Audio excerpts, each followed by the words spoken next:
Okay, YouTubers, this is that set of 862 casting heads that I wanted to do some port work on and maintain the 1.89, 1.55 valves. Basically, what I was trying to do, because I couldn't find any information or very limited information on what the flow potential is with a 1.89 valve.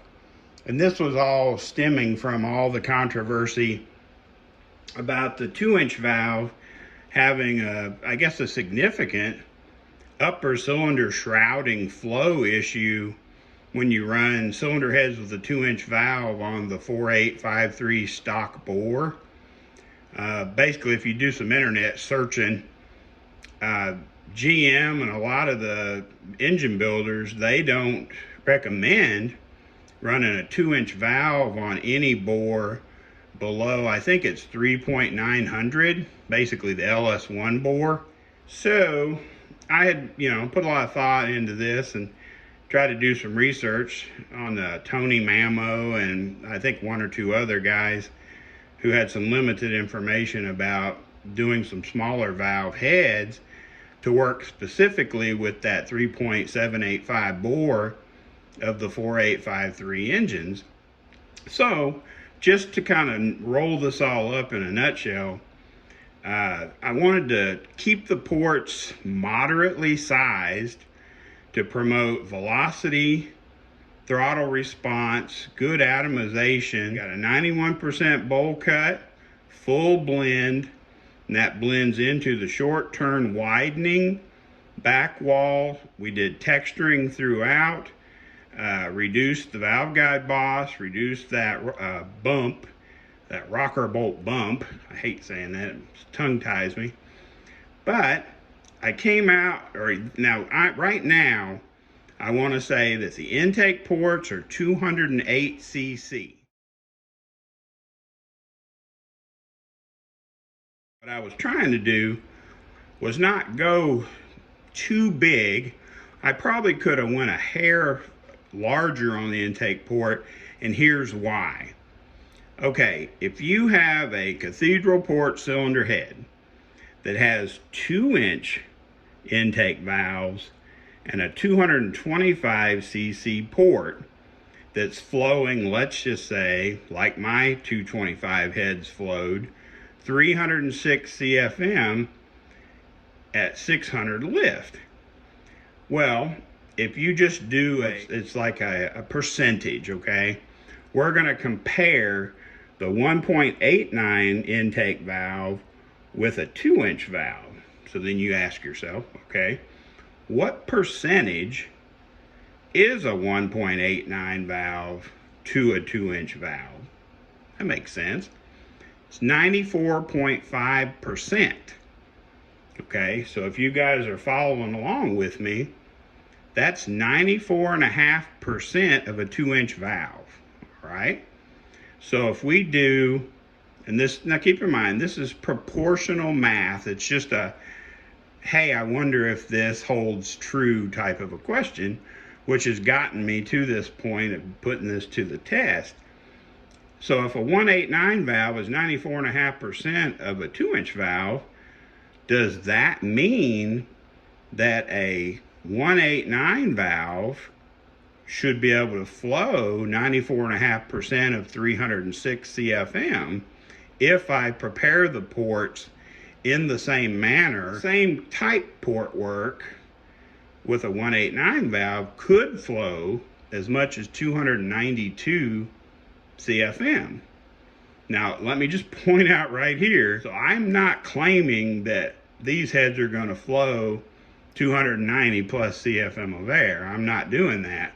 What I'm trying to point out is if we use porting theory and proportionate math or percentages, we could come within a fairly logical area of flow or expectation of flow based on the port volume that we end up with. If you look at a port volume, whether it be 204 cc, 208 cc, 210.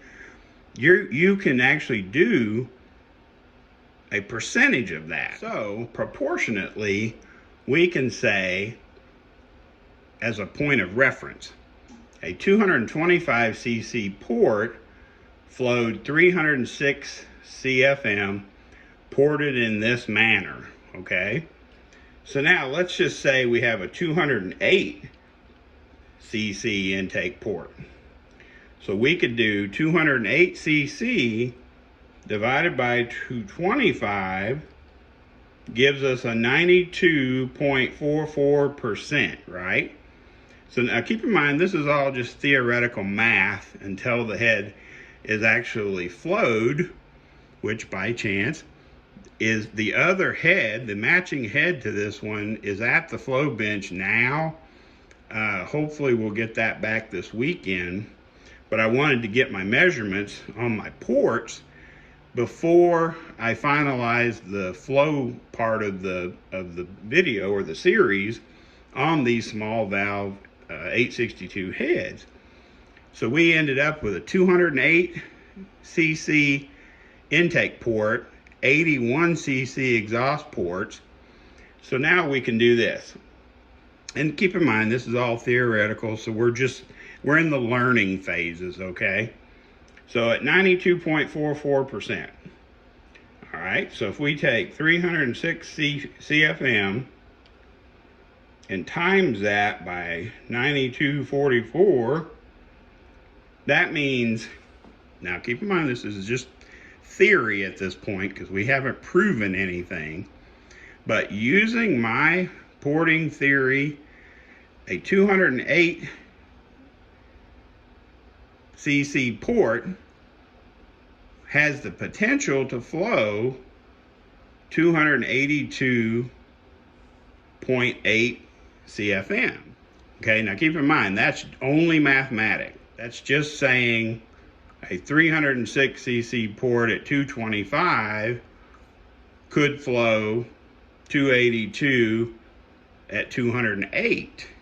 But keep in mind, we haven't accounted for the difference in the valve size. So what's going to be super interesting, because honestly, if I can get 270 or more CFM at 600 lift, I'd be ecstatic. Proportionately, a 225 cc intake port to a 2-inch valve is the equivalent to a 212 cc port to a 1.89 valve.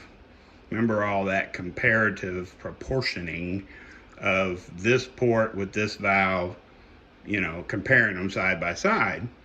So, you know, a 2-inch valve sucking air through a 225 is the same as a 189 pulling through a 212. Okay, that's cool. All that tells me is that I could have probably removed the rocker bolt lump completely. The port sitting at 208 cc right now, if I went ahead and removed that rocker bump and just kind of smoothed that area, it would put it somewhere really close to 212 cc port. But I have the heads now over at Clark Riddle's flow service, having some work done, having some flow testing done. I'm really excited to see what kind of numbers I can get out of this thing.